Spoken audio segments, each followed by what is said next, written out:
ಎಲ್ಲರಿಗೂ ನನ್ನ ಶುಭ ದಿನ. ಒಳ್ಳೆ ಒಳ್ಳೆ ವಿಷಯಗಳನ್ನ ಬೇಗ ಬೇಗ ಹರಡೋಣ ಅಂತ ಹೇಳ್ತಾ ಇವತ್ತಿನ ನೀತಿಕತೆ ಅಜ್ಜಿ ಮತ್ತು ಬಾಳೆಹಣ್ಣು. ಒಂದು ಊರಿನಲ್ಲಿ ಲಕ್ಷ್ಮಮ್ಮ ಎಂಬ ಅಜ್ಜಿ ಇದ್ದಳು. ಆಕೆ ತುಂಬ ದಯಾಳು, ಶ್ರಮಶೀಲ ಹಾಗೂ ಎಲ್ಲರಿಗೂ ಸಹಾಯ ಮಾಡುವಳಾಗಿದ್ದಳು. ಅಜ್ಜಿ ದಿನವೂ ಹಳ್ಳಿಯ ಮಕ್ಕಳಿಗೆ ಕತೆ ಹೇಳುತ್ತಿದ್ದಳು. ಆದರೆ ಆಕೆ ಬಡವಳಾಗಿದ್ದರಿಂದ ಮನೆ ತುಂಬ ಸರಳವಾಗಿತ್ತು. ಒಂದು ದಿನ ಅಜ್ಜಿ ತೋಟದಲ್ಲಿ ಕೆಲಸ ಮಾಡುತ್ತಿದ್ದಾಗ ರಸ್ತೆಯ ಪಕ್ಕದಲ್ಲಿ ಒಬ್ಬ ಹಸಿದ ಹುಡುಗ ಅಂತ ಅಳುತ್ತಿದ್ದನು. ಅಜ್ಜಿ ಅವನನ್ನು ನೋಡಿ, ಮಗ, ಏನಾಯಿತು? ಏಕೆ ಅಳುತ್ತಿದ್ದೀಯಾ ಎಂದು ಕೇಳಿದಳು.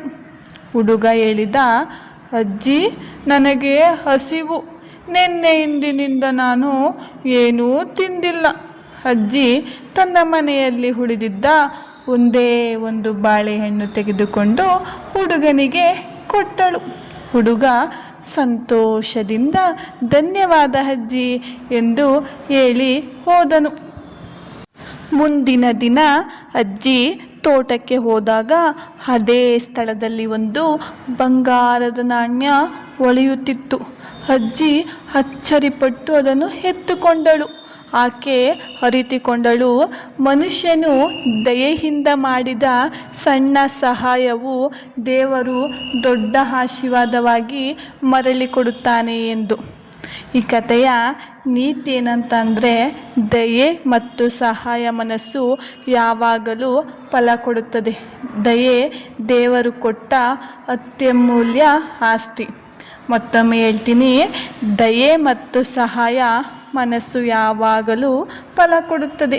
ದಯೆ ದೇವರು ಕೊಟ್ಟ ಅತ್ಯಮೂಲ್ಯ ಆಸ್ತಿ. ಎಲ್ಲರಿಗೂ ನನ್ನ ಶುಭ ದಿನ. ಒಳ್ಳೆ ಒಳ್ಳೆ ವಿಷಯಗಳನ್ನ ಬೇಗ ಬೇಗ ಹರಡೋಣ ಅಂತ ಹೇಳ್ತಾ ಇವತ್ತಿನ ನೀತಿಕತೆ ಅಜ್ಜಿ ಮತ್ತು ಬಾಳೆಹಣ್ಣು. ಒಂದು ಊರಿನಲ್ಲಿ ಲಕ್ಷ್ಮಮ್ಮ ಎಂಬ ಅಜ್ಜಿ ಇದ್ದಳು.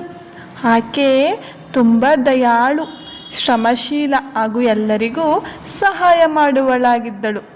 ಅಜ್ಜಿ ದಿನವೂ ಹಳ್ಳಿಯ ಮಕ್ಕಳಿಗೆ ಕತೆ ಹೇಳುತ್ತಿದ್ದಳು. ಆದರೆ ಆಕೆ ಬಡವಳಾಗಿದ್ದರಿಂದ ಮನೆ ತುಂಬ ಸರಳವಾಗಿತ್ತು. ಒಂದು ದಿನ ಅಜ್ಜಿ ತೋಟದಲ್ಲಿ ಕೆಲಸ ಮಾಡುತ್ತಿದ್ದಾಗ ರಸ್ತೆಯ ಪಕ್ಕದಲ್ಲಿ ಒಬ್ಬ ಹಸಿದ ಹುಡುಗ ಅಂತ ಅಳುತ್ತಿದ್ದನು. ಅಜ್ಜಿ ಅವನನ್ನು ನೋಡಿ, ಮಗ, ಏನಾಯಿತು? ಏಕೆ ಅಳುತ್ತಿದ್ದೀಯಾ ಎಂದು ಕೇಳಿದಳು. ಹುಡುಗ ಹೇಳಿದ, ಅಜ್ಜಿ, ನನಗೆ ಹಸಿವು.